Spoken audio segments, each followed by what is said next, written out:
Okay, so welcome to Comfort Legacies with Faye Michelle and Mr. Navi. And I'm going to turn it over and let Mr. Navi tell us a little bit about himself. Okay. Good afternoon. I'm happy to be here. Thank you for having me. Appreciate it. Um, my name is Navi Robbins. I am a multi-genre author. I've written books in multiple genres, whether it's romance and suspense, espionage, children's books, um, young adult paranormal. Now I've just finished my first urban crime novel, horror, science fiction, dystopian. I just across the board. I'm also considered a hybrid author where I have a 3-book deal contract under Simon and Schuster, and then I also independently publish my own works as well. I'm also a graphics designer and children's book illustrator. So I wear many hats. So I design book covers I design book covers for Simon and Schuster and Random House. I design book covers for independent authors, websites. I've done children's book illustrations I've done probably about 70 children's books illustrations now. It's for over the last 4 years. And I've done just so many different things. I wear so many different hats. And if you can hear in the background, I'm also a father. And so, yeah. That's good. That's good. Okay, no worries. Where are you from? I'm originally from Chicago. Born in Cabrini Green Hospital. I know. I know. And And where are you visiting us from now? I'm right now I'm in Carrollton, Texas. It'll be 3 years in August. It was just time to move. The weather. We're having 2 smaller children with Chicago. They only have maybe 2, maybe 3 months to enjoy outdoors, and the cost of living in Illinois is just skyrocketed to the point where it's almost impossible Really? to survive. Like if you buy a house, you'll be going in a good neighborhood. Your taxes could be close to $10,000 just going in, and they only go up. So it just the South has its issues, but we just had to look at it from the perspective of better weather, more manageable cost of living, closer to certain to family members and things like that. So it just made sense. Okay, that's awesome. I'm always moved by people that can just get up and uproot and move and do better. So yeah, I got it from my childhood. I lived most of my life outside of the United States, so I left when I was 10 and didn't come back till I was 17. And during that 7-year period, we're moving from different country to country, Africa, Asia, Europe, Australia. So it was kind of a easy transition. Kind of like, for me, it's just kind of like, oh, it's just Texas. It's not like I'm going to Costa Rica or the Dominican Republic or somewhere, or Haiti. It's just Texas. So it was easy for me. It was easy for me to just make that move. Okay. So are you a military brat? Yes and no. Yes and no. Stepfather was Green Beret, but my mom, she was a mother of the revolution. She wanted us to see Africa. She wanted us to live in Africa. We left right around the time when crack epidemic really hit. She was like, it's me and my older brother. She was like, not my sons. So she got a job working at a college in Liberia, and as their administrator, and that's where we went. And from there, it's just going to different countries here and there. Just really, she wanted us to experience the world, learn different languages and culture. It's kind of hard to say, well, she wanted you to know where your roots are, because as Black people in America, we really don't know where we're from. You could say Africa, but Africa is an entire continent. What tribe, what country, what religion, what is our customs? But she just wanted us to have a broader outlook and viewpoint of the world instead of just the narrow view that we have here. And it taught me a lot. It taught me how to have empathy and understand other people's plights and how to apply it to my own. so I'm not sitting back thinking like it's just me, it's just me, no one else. So, and it goes into my writing as well. It definitely spills over into my writing. Okay, so you are just answering all my questions. I'm loving this. So I'll tell you, Mom, I love you, Mom. I love you, Mom. Having 2 sons in the 80s and a daughter, and experiencing those issues, it was really hard. And so, I took in my husband and I foster kids for like over 20 something years, and that's wonderful. It's great. Very much hit by the 80s. So I get it. And I just applaud her for just saying, no, not me, and moving to make it better. So we went through some things though. And sometimes I'm like, well, some of the things we went through in West Africa was like, well, I might try some.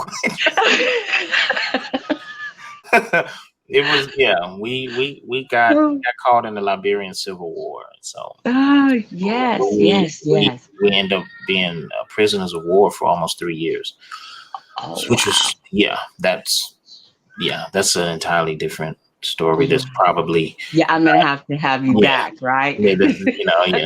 Probably like Navi After Dark, Navi After Dark, because it's pretty horrific, some of the things that we had to endure. But so it was kind of like we got away from crack, but then Third World War, which is there are no rules. I want to say, what in the world was that like for you? How old were you at that time? It started when I was 12. No, I'm sorry, 13. It started when I was 13. We were there, like I said, prisoners of war for like almost 3 years, a little over 3 years. Then we had to escape, and we went to Ivory Coast, La Côte d'Ivoire, and that we became refugees. It was, living in refugee camps and tents and stuff. So, when I see like people in the Middle East, like the Palestinians and things that they go through, I understand. Some people people take sides.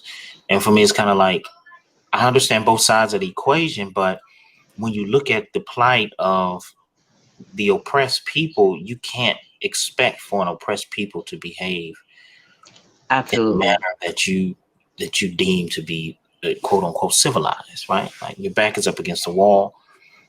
You're living in filth and squalor. You're starving to death. You don't have the necessary needs, and living in that refugee camp for about 2 weeks. We weren't there for an extended period of time, but just 2 weeks was more than enough. It was more than enough.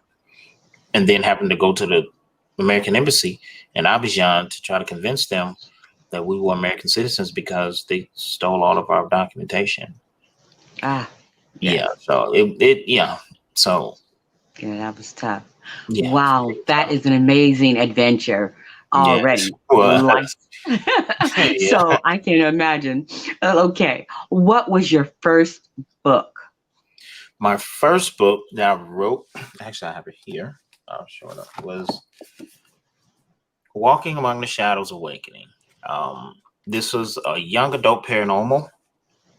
As my first book. Took me about 3 years to finish. The reason it took me that long is because at the time I wrote this book, Harry Potter was at the height of its popularity, the Hunger Games, Twilight, all of those young adult novels and that been turned to movies. They were dominating the book charts. They were dominating the movies. And I didn't want to write a book about vampires or werewolves or zombies that's in love. Because everyone jumped on that. Everyone just jumped on it. They saw the success of Harry Potter and Wizards, and everybody jumped on it. And I was like, I wanted to create a different story, but I wanted to create a story where people were in it that looked like me. Okay. So I came up with the story. It's dark, but it's definitely a young adult novel. It's about a 17-year-old boy who's, on the verge of becoming an adult. He's at a crossroad in his life. His mother he's very attractive, he's very athletic, but he's an intellectual, right? He's more into, he's 4 point, I think it's a 4.3 GPA student. He has the life ahead of him intellectually, but he also has the physical prowess. But he's an introvert. His mother's like, you need to get out there, play some sports, do something. You only have high school once. What are you going to do? No girlfriend, no nothing. It just, none of it made sense. Like, this highly attractive boy, no girlfriends. He has a best friend, and his best friend, on the other hand, he's highly attractive too when he is out there, right? His best friend is having the time of his life every day. And it's kind of like, your best friend is this way, and none of it makes sense. And then he meets a girl. She's new. She's from Egypt. And from there, all hell breaks loose because he starts to have these dark waking nightmares, like something is attacking him, or he feels like she's a danger to him and everyone else around him. And he starts to have these ideas that he needs to do something to her. He's had like he likes her, like he's attracted to her, but then he also feel like he needs to, fight her because she's dangerous. And the conflict, he kind of felt, him and his best friend feel like, are you turning into a serial killer? Is that what this is happening? Like, you can't deal with the idea of you liking the girl. But that's not really what's happening. He has some powers inside of him, and she has awakened those powers because she is from an opposing race of supernatural beings, and automatically when they get close to each other, it awakens that warlike reaction from. But his family knows, his mother knows, his older brother knows, his little sister doesn't know. So everyone that supposed to love him knows this, but they won't tell him. And the only person willing to tell him is this girl that he has these feelings like he needs to go to war with her. So there's a lot more going into it, but that's why the first novel is Awakening, because it's kind of like awakening these powers. And then book 2 was Belly of the Beast, which is he finally accepted his. Also, it's a continuum. Okay. Yeah, it's a planned 7-book series. Okay. And then Soul Survivors is also like, but with those are my first 2 books. And I just wanted to tackle probably one of the most difficult genres to get into, especially for an African American author. And initially, it was kind of hard trying to find my target audience. But then I started getting advice from other seasoned authors and things like that, and they started, helping me to try to really focus. And before I knew it, it took off. And I got a call from the NAACP and the Arts Alliance of Chicago, and was nominated for Black Excellence Award for that book. And it was that book that got me noticed from my current agent. And then the rest is this history. It was just kind of, and that's what allowed me to get the 3-book deal with the major publisher, and, just build on my platform at that point. And that's what, came from Soul Survivors, which isn't supernatural. Soul Survivors is about a doctor. He's a doctor from Chicago. He's a doctor without borders. He's in South Sudan helping the people there, and a warlord attacks the village and kills his daughter and tries to murder him too. He survives, but he's suffering from extreme PTSD, which is something I'm definitely familiar with after my experience during the Liberian Civil War. So I wanted to writing Soul Survivors is kind of like a therapeutic thing for me. Absolutely. A lot of times we don't get the mental health that we need. So it was kind of like to write a character that went through so many similar things that I went through, but in a fictional form. And so for him, he doesn't want anything to do with Africa anymore. He's done. I lost everything. He comes back, he's a doctor, and then the United Nations captures the warlord, and they come to him and say, hey, can you testify in the world courts? You want to bring him to justice? And he's like, no, I don't. But they have a crisis counselor, someone who knows how to deal with people with, PTSD. And she's also from South Sudan, but she's beautiful. And this sometimes toxic and sometimes wonderful love affair begins to grow between him and the crisis counselor that's supposed to be helping him make the decision and preparing him to be mentally ready to take the stand against the warlord. While in the background, the warlord is actually backed by an international crime syndicate.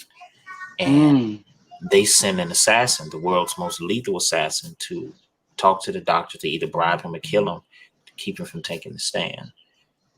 So that's what it's. So the book is, you have this romance, then you have this spy thing going on with John Smith, who is the assassin, and you have this warlord who's also he's beholden to this secret international crime syndicate. And at the same time, everyone that's trying to bring this warlord to justice have been affected personally by him. They've all experienced this personal tragedy, but they're not telling the doctor anything. They're telling him this is about justice, but everyone has a personal vendetta. So he's kind of like trapped in the middle of all of these people trying to extract what they can from him, while he's trying to maintain this love affair, which he has completely disconnected himself emotionally, because he doesn't want to open himself up to any type of emotions, because opening the floodgates means he has to accept the loss of his daughter, which he blames himself for. So that's what Soul Survivors Part 1 is about. It's about that ordeal and them trying to convince him to take the stand, and then, how that all progresses, and then what happens moving forward. And then the book is takes the readers to South Sudan, Africa. It takes them to The Hague. It takes them to different places in Europe. So as you're reading, you're traveling all over the world, places that I've lived. And so, you're kind of like on this international journey. It's almost like you have a man who's thrusted into a James Bond situation, but he's not James Bond. So it's kind of like, oh my God, what's going to happen to him? Because he's not trained to fight a man as skilled as these people that are chasing him, or John Smith. He's just a doctor from Chicago. So, wow. I'm already on the journey, and I'm thinking, were you able to journal or write while you were away? When I was during those periods? Yes. No. Mm-hmm. They wouldn't let us even have a fork or a knife, right? Let alone a sharp instrument like a pencil. Just no. So you had all of this built inside. Yeah, my mother, she made it a point to never let my imagination die. A lot of times, as parents, we tend to force our children to grow up really fast. You got to grow up. Stop thinking like this. And when you think about it, the most brilliant people in the world are those with vivid imaginations. Albert Einstein and George Washington Carver, and these men who created and invented so many wonderful things. Whether it doesn't matter what race. If you look into their life, they were people who had vivid imaginations. Like you have to be, what I'm saying, insane and thinking outside of the box. Like your mom. Yeah, definitely. Exactly. You have to think outside of the box in order to create something that's never existed before. I mean, that the right. I would put some wings on me and fly. You have to have a childlike imagination that was cultivated. So I read when I was my mom was a horror addict. So she had one of those old school beds with the bookshelf on it, and she had Stephen King. She just had them all on there, right? Burn Offerings, Tommy Knockers. I had all of the horror movies, and I was too young. I was like 4 or 5. I wasn't supposed to be reading those books, but I would sneak in there and start reading them, and I would make sure I knew what place she folded the page. And I was an author. When I see people fold the page, I'd be like, blasphemy. But back then, I didn't care. And I would just, so it was on page 31, and I would just read through them, and I was just reading and reading. It just got me to the point where I was reading, Sidney Sheldon when I was 5 and 6. Wow. One of my favorite books, period, is Master of the Game by Sidney Sheldon. Okay. And I'm serious. I was definitely under 10, and I've read that book about 30 times. And it was that story, that the way that he wrote it, how he properly just followed the trajectory of a family from the early 1900s, late 1800s, all the way to modern times, and it was done flawlessly. And I was like, wow.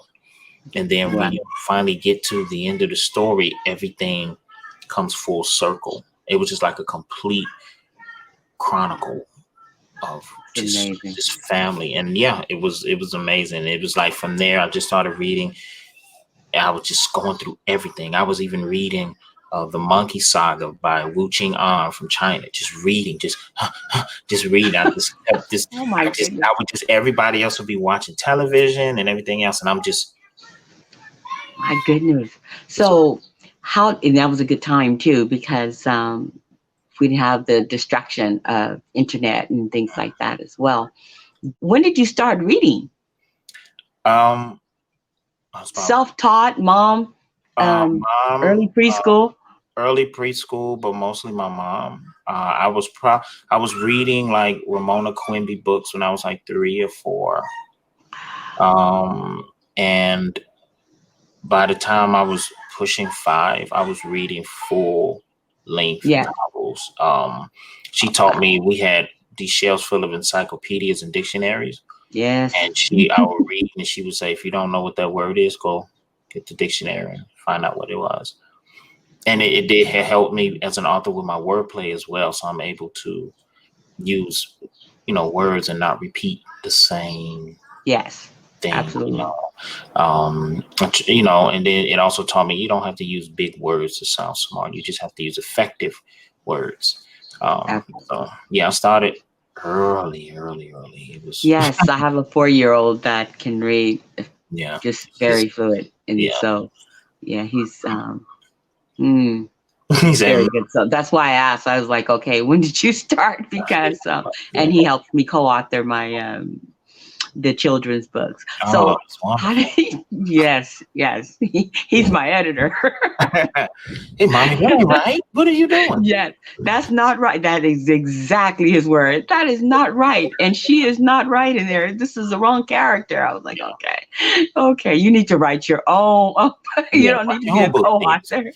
So, do you have your children's book? Yes, I do.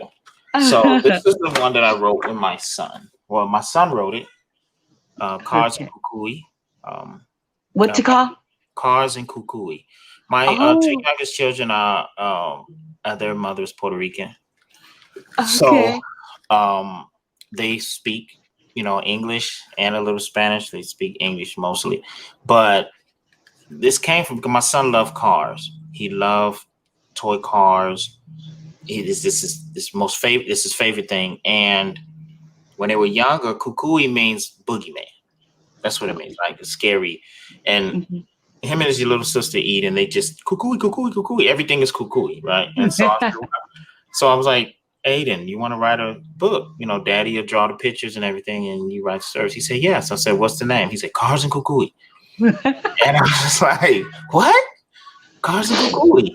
So we worked together, me and him, so it rhymed. And I drew the images. So we created a little creature. Open it up.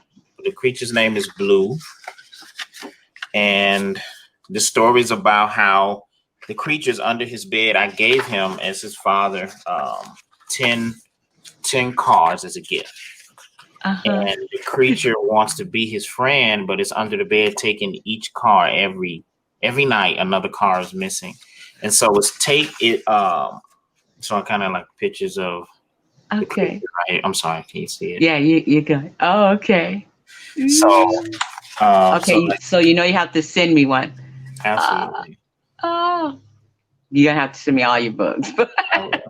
So he has his favorite car, and he's just I love it. Describing which ones that he likes. And, you know, I have pictures of him. He's playing on the floor with his cards in his room. And, you know, his mom comes in the room and said, it's time for bed, you know, and then he goes to sleep. As you can see, the hand comes from up under the bed and takes on his cards. So he wakes up the next morning and he's like, he wakes up and he's like, I had, and it teaches, you know, small children to count and add, subtract, right? And add. Yes. So, and then I have an English version and I have one that's in Spanish, the Spanish version. So it teaches Spanish children to count as well and add and subtract. So that, you know, that's his story. Like he's, you know, that's his book. Okay, so is that your only children's book? I'm working on my daughter's, but yes, that's the only one right now. Okay. I'm working on my daughter's. Hers is how to hug a dragon. And so let me see. So that's a picture of Aiden. And then this kind of like at the end of the book, letting him know. It says tamed, but then later on she told me, no, I wanted to say how to hug your dragon. Okay, wait a minute. So that one's Aiden's. That's your son's book. Yeah, that's my son's book. Eden's is how to. 1 second. I think I have a picture here. Okay, so they're Aiden and Eden. Yeah. Okay. Yeah. So where is? Okay. So yeah. So this is the. It flipped. It got me. Side change. So that's the cover for hers. That's awesome. Love it. So that's hers. And my son is, he's an introvert for the most part. My daughter is an extrovert. They both have inherited two sides of me. I'm very autistic, but also, you know, intelligent. And so my son has that intellect side of, right? He math and science, stars and quasars. And Eden, she wants to sing, she wants to dance, she wants to draw, she wants to write. She's very outgoing. She's, you know, she has her own YouTube channel. And so I know that, you know, my son, you know, trying to get him to be more open because we did some book fair events and he's meeting people, signing books. And it was taking off. We had about 30 schools here in Texas that had already signed on for us to go to sell books and read. And then COVID happened. Yeah. Yes. So, that didn't help. Yeah. So we couldn't go anywhere. But we're looking. I'm reaching back out to him again and letting them know, you know, when you guys are ready. I guess the new school year coming up, we can start making those, visiting the schools and things like that. By then, Eden's book will be completed. So the both of them, because it's a series. So the series between the two of them are going to be dealing with Blue, and Blue is kind of like a magical creature that takes them to anywhere back in time, somewhere in history, or just a magical land. So it's kind of like an adventure with Blue. You know, he tells like, what is your favorite thing? So Aiden is this red car. So he said, you know, hold your red car and just think about where you want to go. Eden, she's in love with makeup and stuff like that. So her favorite thing will be like lip gloss or lip balm. So she'll hold on to that and then think of where she wants to go. The idea too is to kind of get a line of lip balm for her that would coincide with her books. So that's the next goal. How old are they? Eden is 6 and Aiden is 9. Okay. All right. This is so awesome. Is there any words that you can relate to the audience for those that might be wanting to get into writing their own books? Find your own voice. I don't read other people's books when I'm writing. Okay. For the simple fact that sometimes you may adopt someone else's voice. Yes. When you're writing. So, and now if I'm writing a book, I'll read afterwards. I'll give myself a break and then get back into it. But for one, find your own voice. Nowadays, with the distractions where people are consuming more visual content than any time in history, but watching TV and stuff, people are used to instant gratification. They're used to, getting exactly, you know what I'm saying, what they want. They want to know what the story is, with a good television show or movie. In the first 10 minutes, you're hooked. So for authors looking for that, you need to implement that into your writing. You can't write like they used to back in the day where, it takes 2 pages to describe a sunrise, or you have absolutely this backstory and then you go into the meat and potatoes of the book. No, if you don't get the reader within that first couple of pages, most of them, the first few paragraphs, they're not, they're just, they're gonna, because again, people are used to instant gratification. So I usually tell new authors to start with writing short stories. Amazon has Amazon is starting something called Villa, and then they have Wattpad, where you can just write episodic, things. Start there, because writing short stories will train you into condensing your thought, condensing your voice to get to the point, but be dynamic, show. Instead of telling, you have to show. So instead of saying he was angry, say he stormed across the room. Or he growled, at his brother, and say it, growling, and it's, showing, not telling. But you, to condense it, the short episodic writing, the short stories helps you to get to the point. So long. Point. Huh? Was that thunder? Yes, it is. Yeah. Okay. It is. So short. You're being very descriptive, but with words instead of the long scenes. So you're just condensing and finding the appropriate word that fits to describe. Yeah. So increase your vocabulary. And so that, instead of using 5 words to describe one thing, you have 1 or 2 words that describe the exact same thing, but it's still descriptive, and a reader can create that image. Visualize it. Yeah, because other than that lengthy, long-windedness of yesteryear, it's not. They're not going to do it.